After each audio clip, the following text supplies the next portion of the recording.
It's been an absolute hectic week. The controlling elite, they just do not want to stop. But something a little bit of food for thought. USA, China, and hodlers are stacking hard. Yes, dead set. USA and China are the biggest Bitcoin holders in the world. Has been a wild week. $3.1 million Bitcoin transaction fee happened today. And the World Bank, it's turning bullish. Going to bring up my co-host here, Rory. It's been a little while. How you doing, mate? Good, mate. How you doing? Yeah, good. Really good to see you, have you back. Everyone's missed you lately. If you're in the chat, say hello. Drop us a like if you haven't seen Rory before. He is the GOAT. We're going to get straight into the news. It's a huge episode today that we need to do. This is just a little bit of a funny tweet that I came across yesterday. So you've been selling your Bitcoin on our blog. Here's how it's going. You give us $4 billion. You step down and we plant a World Economic Forum leader as the new CEO. Obviously, this is in regards to Binance. The new CEO has very high connections with the World Economic Forum. We can jump into that. You give us access to all of your client information, wallets and their transactions, and you never need to show your face around here again. This is BlackRock territory now, and such a pretty face pushing this message here. I'll bring up our private chat. Let's kill that one. I bring that up, and then I am going to share this tab now. So think of what I just said, and then this is an absolute mess. This just never happens with Bitcoin. As proof that you should never keep your Bitcoin with these centralized exchanges. They trick you into keeping your assets with them with the promise of some measly earn or staking feature. Get your keys, get your coins off of the exchange. Genesis, the now bankrupt division of DCG, the parent company of GBTC, largest Bitcoin trust in the world, is suing Gemini because its customers withdrew their own funds from a company that was going bankrupt. Can you imagine pulling your money, not somebody else's money, but your own money, in this regard, Bitcoin crypto, out of a collapsing exchange, and now you're being forced to give it back to the now collapsed exchange so they can distribute your funds more evenly across the dumb sheeple who are not smart enough to pull their funds out in time. So this is basically going into, this is why self-custody is so important. Have you heard that this is happening? Absolute insanity, hey? Crazy. Absolutely crazy. Mate, I've been out of the loop for like a month. I've been out of the loop for a month. All I've been doing is working, sleeping, eating. Stacking hard. Stacking. With that, obviously you heard about what happened with CZ and Binance this week, him being ousted. Yeah. I was literally just watching the DOJ meeting about it because I wanted to see what Jeanette Yellen was saying. All about Young's she's the old Queensland health minister. I was looking her up the other day as well. Yeah. Did you watch the full 26-minute interview with that? No, I watched it was about 40 minutes. Okay. I saw one that was 26. Yeah. They must have cut it down even further. Well worth watching for everyone that hasn't seen it, but absolute insanity. They're definitely coming after us. And then Elizabeth Warren yesterday with the CBDC agenda is it's insidious, absolutely insidious. I'll race through the news real quick and then we'll go into a bit of a banter. Please make sure you smash that like button. So yesterday, Bitcoin sender was struck with $3.1 million transaction fee, the largest in history. They did up it. It should not cost that much at all. So if I bring up probably mempool.space, high priority, we're looking at $4.49 sats per VByte. Not 3.1 million. They stuffed up their, oh, sorry, you can't see it. I'm using a silly streaming software. So this is what they should have paid. The higher priority, I don't know, maybe it cost them a couple of $100, but not $3.1 million. So no transaction fees are getting exorbitant, but they're not that exorbitant here. We'll bring up the block clock really quickly. Go through the numbers, ladies and gentlemen. Good morning to everyone into the chat. Into the forest, you made it again, twice in a row, up early. Block height, 818,140, local time, 5:53 a.m. Bitcoin, 37,323 sats per dollar, 2,679. TikTok next block, ladies and gentlemen. Time is running out to be able to stack a full Bitcoin. And a couple of things here. Bitcoin's market cap. This was a great interview. I don't know if you saw it, Rory. I'll play. I'm not going to play the 5 minutes worth of it. That'd be insanity. But I'll just play a couple of sound bites out of it. The CEO of, or the ex-CEO of the New York Stock Exchange is really saying Bitcoin's going to go to the moon on mainstream news. So Bitcoin's market cap, 700 bill right now. All the gold that's ever been mined is worth 7-8 trill. So Bitcoin can take some of the market share from gold. Definitely going to far exceed that. Then the multiple returns from there. Why couldn't it be 10x from here? And Brian Kelly. Bitcoin prices now more than double where they began the year. And our next guest says we're just in the early innings of a new crypto bull market. Let's welcome a very special friend, Brian Kelly. Yes, it's great to be here. Great to be back. What's new, BK? I mean, what's new? What's new? Yeah, I mean, the audience. But you've been operating your Bitcoin fund still. Yeah, correct? Yep. Still involved in Bitcoin every day, 24 hours a day, 7 days a week, never stops. But it's been an interesting year. You know, I mean, in the last year we've gone from everything from FTX to now all of a sudden Argentina potentially, they've elected a pro-Bitcoin president. So the momentum and sentiment has changed dramatically in that market. And then not to mention all the potential Bitcoin ETF filings that are still in the wings here. Right. So where do you see? I'll just play about 20 more seconds for everyone, but how bullish is he, hey?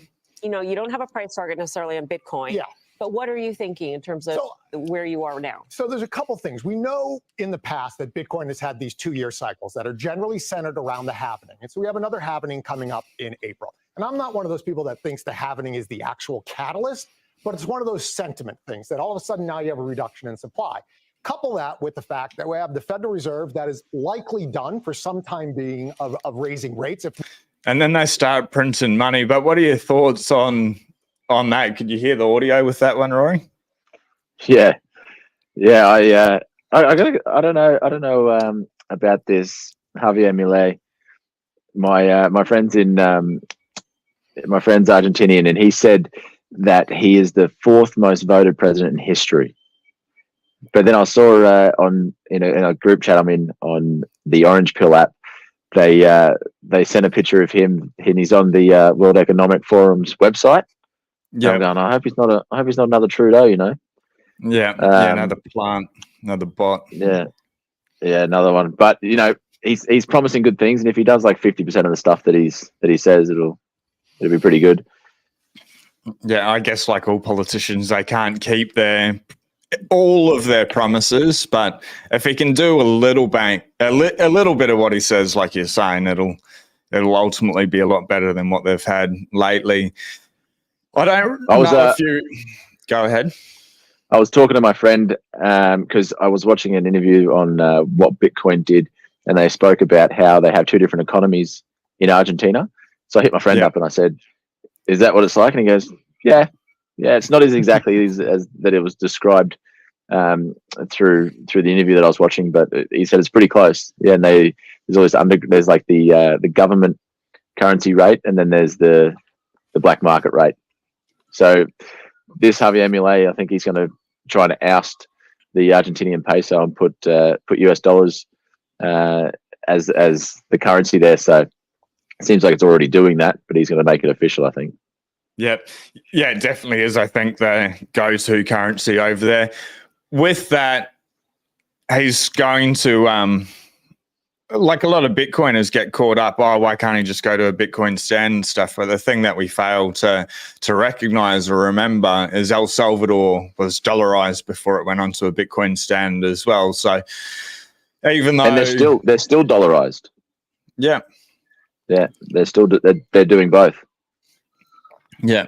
And so you're going to go to a better form of fiat before you can go to the world's hardest form of money. I think it's baby steps. Now, this is absolutely fascinating. I'll bring this one up. So ages ago, the World Bank, the World Economic Forum, put out like pro ESG in regards to data centers, I'm pretty sure it was Crusoe Energy that they used last time when they made that video. And I said this, they can't change their tune straight away, but they need to slowly seed with propaganda. Well, this is more propaganda. Simply Bitcoin's posted this. The World Bank cites Crusoe Energy and states how Bitcoin mining is a major benefit in methane mitigation. So with regards to the business model, Crusoe purchases, installs, operates DFM modules, no-cost oil producer, remunerates the producer by purchasing the gas, generates revenue from either Bitcoin mining or operating high-performance computing data centers for third-party clients. Crusoe's solution is advantageous for oil producers because it ensures compliance with flaring regulations, create an additional revenue stream from associated gas, and demonstrates the producer's commitment to reduce emissions. The concessionaire via royalties in the states via severance taxes also benefit financially from Crusoe's energy.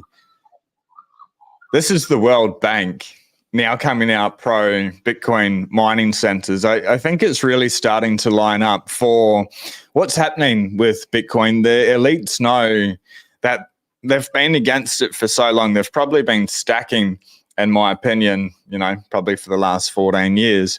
And we can jump into the US and China being the biggest bag holders of Bitcoin at the moment.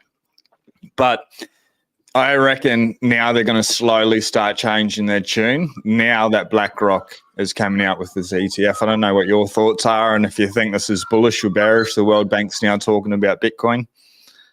Man, that's the first I've heard about it. Like I said, I've been living under a rock for a month. Yeah. Working hard for that dirty fiat to be able to stack some sats. Now, this is... I'll bring up an insidious one. If you are lurking in the chat this morning, smash the like button, but say g'day. The IMF's updated view on capital controls. So capital controls are obviously when they stop you moving your money anywhere or your currency. But the executive board of the IMF recently endorsed 2 updates to make its policies more accepting of the use of capital controls. How nice does it sound? To make its policies more accepting of the use of capital controls. Steps taken by countries just to limit the flow of foreign capital into and out of their economies. We argue that although the updates went in the right direction, IMF policies should go further. I think these guys have enough control. Who's arguing that they should have any more? It's insidious. But to be consistent with the spirit of the institution's article of agreement, which envisages a fairly hands-off attitude to the use of capital controls, the IMF places too many restrictions on the use of capital controls and duly constrain the policy space of countries. First, allowed for capital controls to be used preemptively in some circumstances. So they allow it for no good reason at all. It's pretty crazy. I guess it's the reason why we stack and chill. And then another one in regards to Simply Bitcoin, who's posted this one, USA, China, then Ukraine government holding a huge amount of Bitcoin. So the US and Chinese governments collectively own 2% of the total Bitcoin supply. 2%, that's insane. 2.5x of what MicroStrategy holds or hodls. USA, 207,189 Bitcoin. China, 194,000. What do you reckon they're going to do with all these Bitcoins? Are they going to sell them? Or are they going to wait till the BlackRock ETF comes out and then they're going to sell them to BlackRock a little bit cheaper? Or are they going to... I believe they can't hold it on their balance sheet. It'd be the smartest move that they could possibly do. But are they going to try to change the laws potentially to be able to do that? What do you reckon? Mate, if Vic Ramaswami gets in, maybe he'll try and keep it as a reserves. Don't know. Actually, that's a really good thought. I wonder, like Vivek sort of came out of nowhere and is absolutely crushing it. Very smart man. They act like they're against him and they're for Nikki Haley, who's very insidious, but it'd be awesome to see him come in there. I think, from Australia, we're both here in Australia. Let us know in the chat what you guys think of Vivek. But it'd be amazing to see him as a president, I reckon, even if it's just for one term. I think he could do a lot of things. He's got a pretty good mind. What do you reckon of him, like obviously from this side of the world? Mate, he's so young. He's the same age as Nayib Bukele. Yeah. He's the same. He's just a young dude that's set himself up. And again, he could be promising a bunch of shit. You never know, and if he gets in, he gets in. If he doesn't, he doesn't. But it would be awesome if he did, because for the way that he talks, I saw him answer a question by someone from the Alphabet Mafia, and they asked him a question about rights and stuff from the trans community, and the way that he answered that question was incredible, and it was without hatred, without fostering argument from the other side. It was just so well articulated, and I was in shock, and I was in awe when he answered that question. I thought, what a very diplomatic way to answer that, and it was along my view, but he articulated it way better than I ever could, for sure. No, yeah, the way that he frames everything, like I was watching this full-length podcast with him, and he was talking about gun laws and the Second Amendment. Please let me know, but I'm sure it's the Second Amendment, the right to bear arms. Your amendments in America are absolutely great. Hopefully they never take them away. But with the Second Amendment, the right to bear arms, I don't think semi-automatics or fully automatics are good in the hands of the everyday person. Maybe with training and things like that. But in general, I'm against semi and fully automatic guns. But then watching this full-length interview that he did with someone, very easily he could change my mind. But I understand the reasoning, the thought behind it. Well impressed with everything that he has to say. He's got a great book, Woke Inc., for every reader out there. Really, really good book, talking about other books. Bitcoin Evangelism, if you haven't read it, today's show sponsor. Thank you very much, Brian. Rory, have you read this book yet? The Bitcoin Evangelism? Yeah. I've not. I've on broken money at the moment. So it's I'll send you a copy for everyone watching. Tag me on Twitter at Sean Clark 911 and Brian D. Mint. You're going to have to do a little proof of work and find out who Brian D. Mint is, where he is. He's the CEO of AMRAP. Tag me, tag him, and say I'd love to get the book or something in regards to Bitcoin evangelism, and I'll choose one of those people that do it. But it is going to take a little bit of proof of work from you to be able to figure out Brian's tag, the correct one, and then mention the book, and I'll send you one.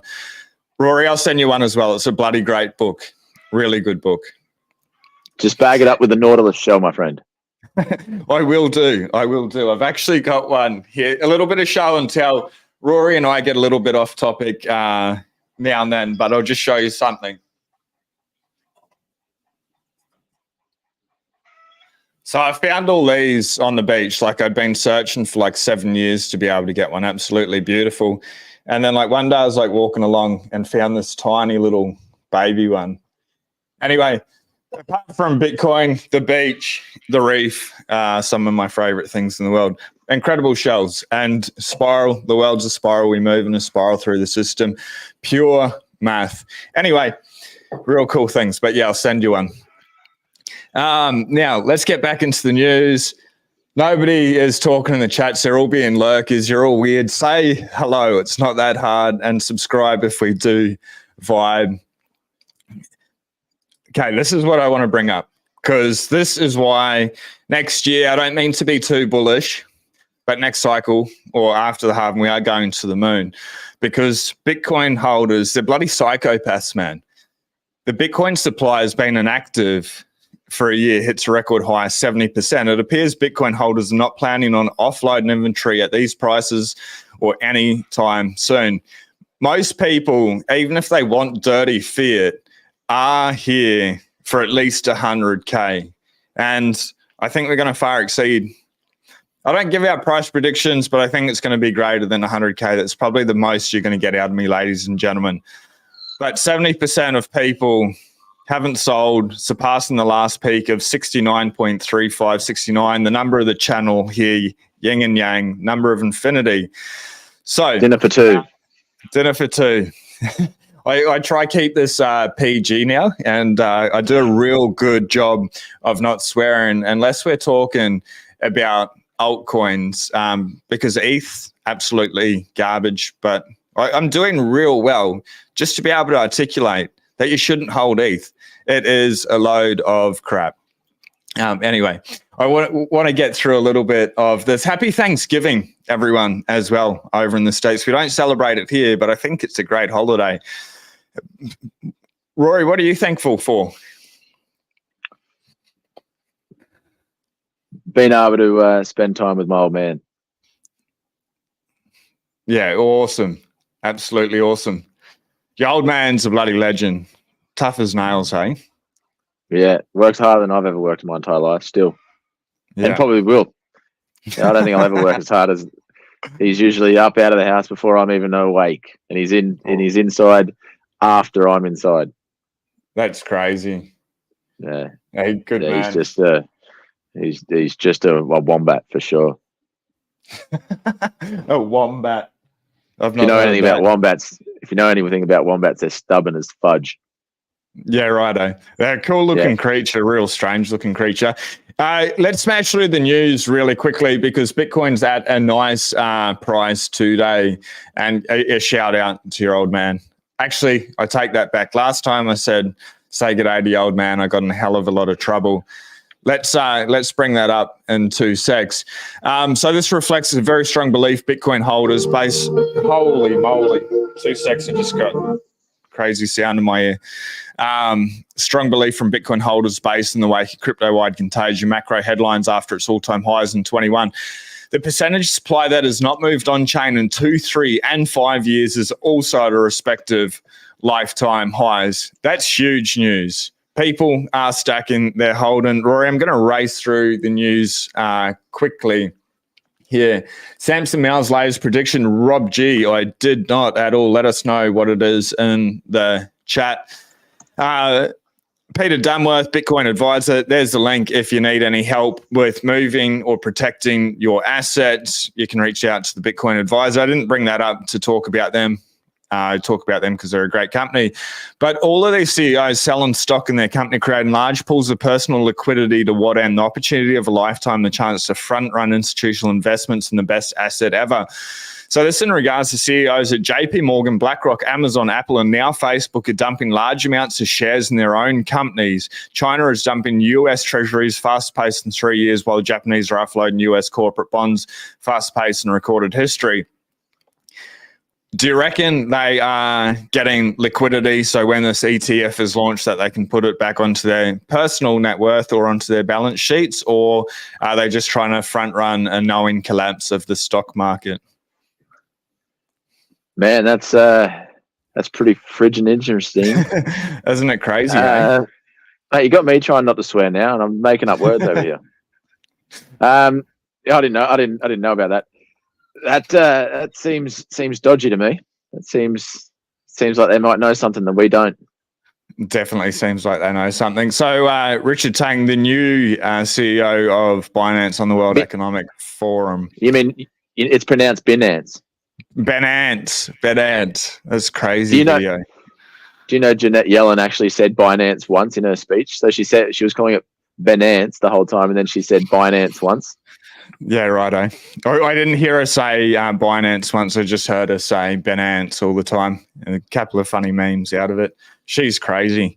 Let's go through the numbers real quick. $1.47 trillion at the moment, looking to get towards the 1.5.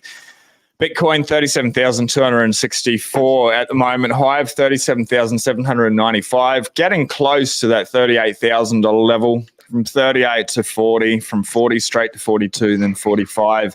In my opinion, I thought we'd get to the halving at about 45,000. Looks like we may come very close, 40 to 45,000 around Christmas time. Bitcoin, when in doubt, zoom out. It just goes up into the right forever. As it should be, Bitcoin dominating, Ethereum.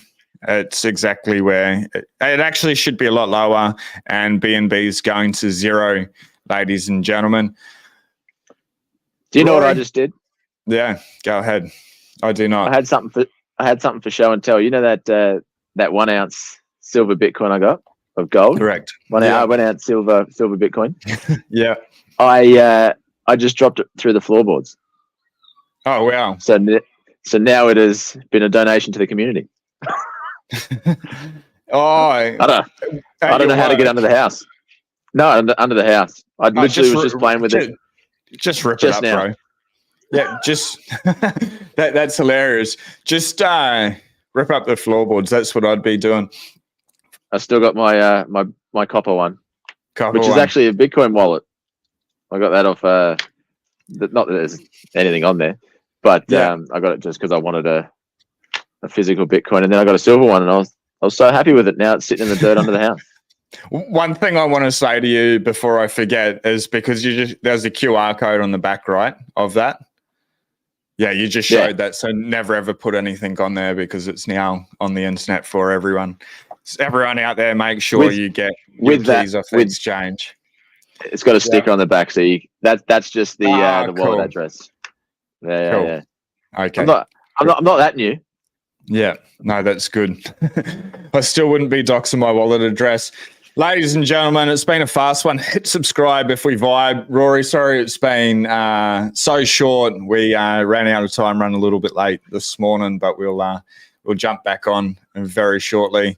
And happy Thanksgiving, ladies and gentlemen. Final words, and we'll call it a day, hey? Enjoy the Black Friday tomorrow. Peace.